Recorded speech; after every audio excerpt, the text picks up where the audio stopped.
Assalamualaikum warahmatullahi wabarakatuh. Saya Zaki Donika Firtuansyah dari kelas 11 SMA Islamic Village, bidang studi BEC atau Bisnis Ekonomi.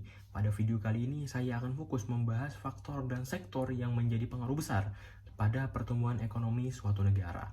Jika suatu negara ingin mengembangkan industri, ekonomi, dan juga teknologinya, mereka tentunya membutuhkan partner dan juga pihak kerjasama yang kuat, berkelanjutan, dan dapat saling menguntungkan.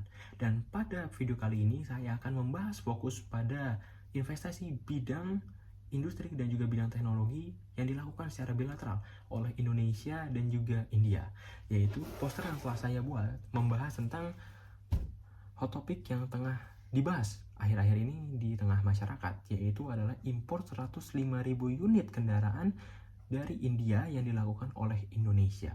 Namun jauh sebelum adanya kerjasama ini, Indonesia dan India telah aktif melakukan kerjasama pada bidang industri dan juga teknologi, seperti pada bidang industri mineral, nikel, hilirisasi baja, farmasi, hingga pertahanan. Nah, lanjut kepada topik utama saya. Pada topik utama saya, kerjasama yang dilakukan oleh Indonesia dan juga India melalui PT Agrinas Pangan Nusantara adalah import sebanyak 105.000 unit kendaraan yang dilakukan untuk menunjang atas program kerja sebelumnya, yaitu 80.000 koperasi merah putih yang telah tersebar ke seluruh Indonesia. Tujuannya jelas agar dapat menekan distribusi yang biasanya dilakukan dengan metode tradisional dan dapat mempercepat laju distribusi hasil panen dan juga hasil tani di Indonesia. Namun, adanya koperasi merah putih ini sebanyak 80.000 koperasi merah putih di seluruh Indonesia menelan biaya hingga 24,66 triliun yang memberikan beberapa stigma-stigma negatif dan juga kontroversial di tengah masyarakat. Kontroversial seperti apakah ini akan berjalan dengan lancar, apakah ini tidak akan berpengaruh pada ekonomi Indonesia, dan sebagainya. Saya akan menjelaskan lebih detail lagi terkait kerjasama ini. Pertama, kerjasama ini sebenarnya import apa dan berapa? Import yang dilakukan oleh Indonesia ke India atau PT Agrinas Pangan Nusantara adalah 105.000 unit mobil untuk distribusi bagi Koperasi Merah Putih dengan rincian adalah 35.000 kepada Mahindra dan juga 70.000 lainnya kepada PT Tata Motor.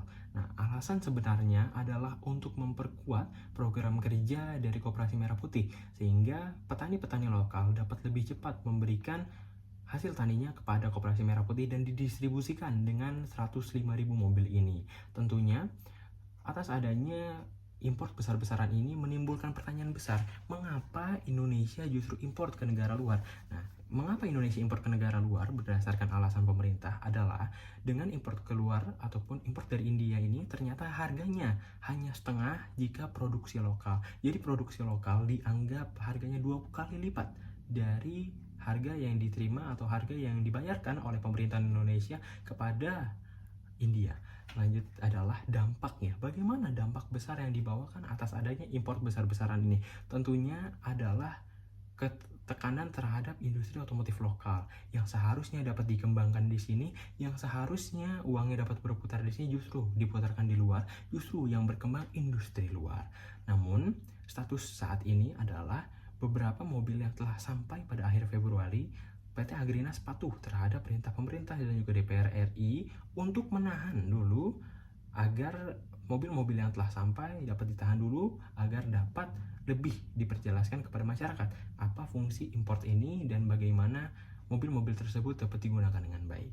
Nah, atas kerjasama ini tentunya kita harus tahu bagaimana latar belakang pertumbuhan ekonomi suatu negara, bagaimana latar belakang ekonomi dari kedua negara ini.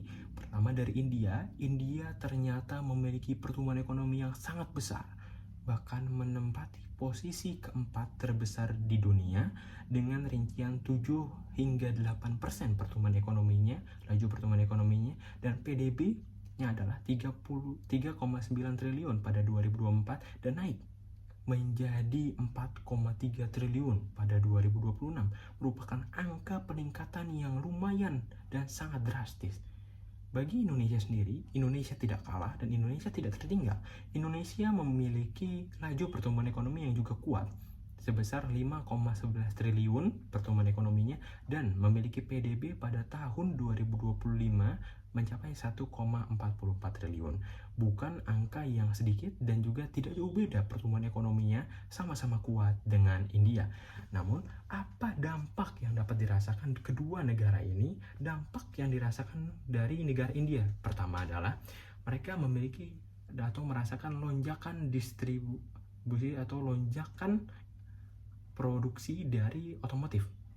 Nah, lonjakan pada industri otomotif mereka karena 105.000 unit tentunya menimbulkan banyaknya produksi yang harus dilakukan dan mendapatkan banyak sekali uang dan juga keuntungan dari adanya import ini. Dua adalah India mendapatkan investasi secara langsung dan juga berkelanjutan, karena bukan hanya mobil yang akan diterima Indonesia, pastinya jika mobil-mobil tersebut rusak membutuhkan pelayanan, suku cadang dan juga perakitan dari India langsung, baik secara dipandu ataupun bahkan diimpor kembali oleh Indonesia suku-suku cadang tersebut.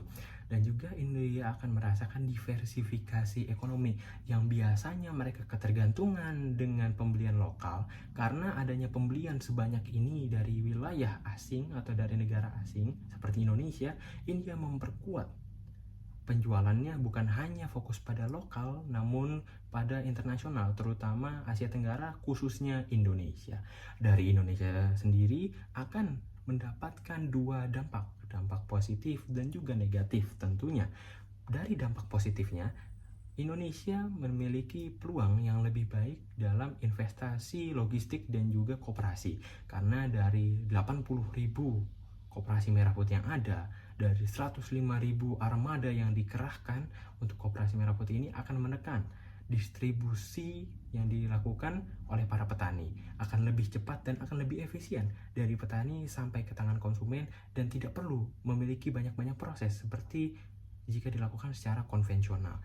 Nah, baik dari dampak positif tentunya akan mendapatkan dan juga dihadapkan oleh dampak buruk.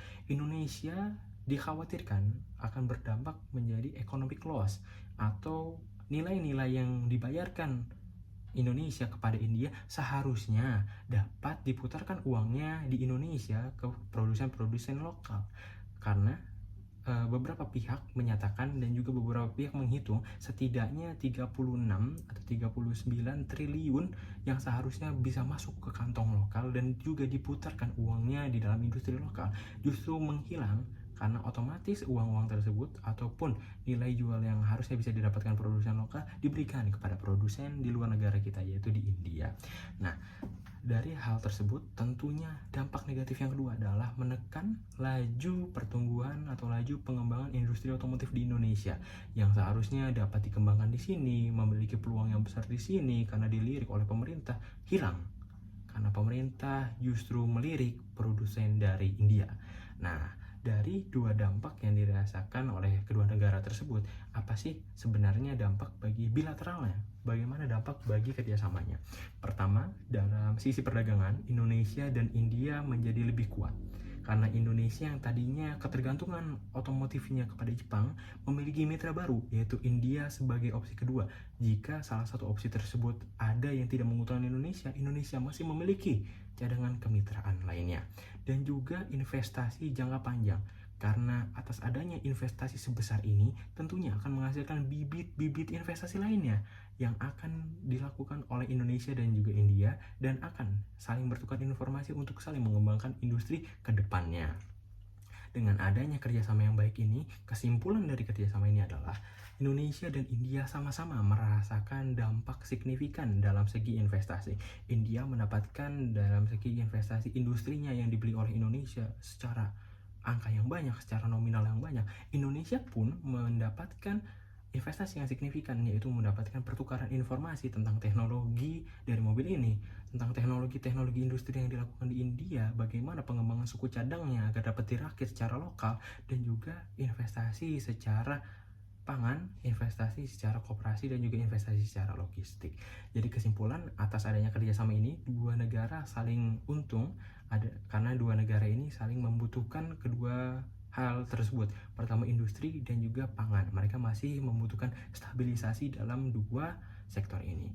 Demikian presentasi yang dapat saya lakukan. Saya juga menyantumkan banyak sumber yang relevan pada poster ini, karena seluruh materi yang saya ambil tidak ada sama sekali yang saya ambil dari AI atau Artificial Intelligence.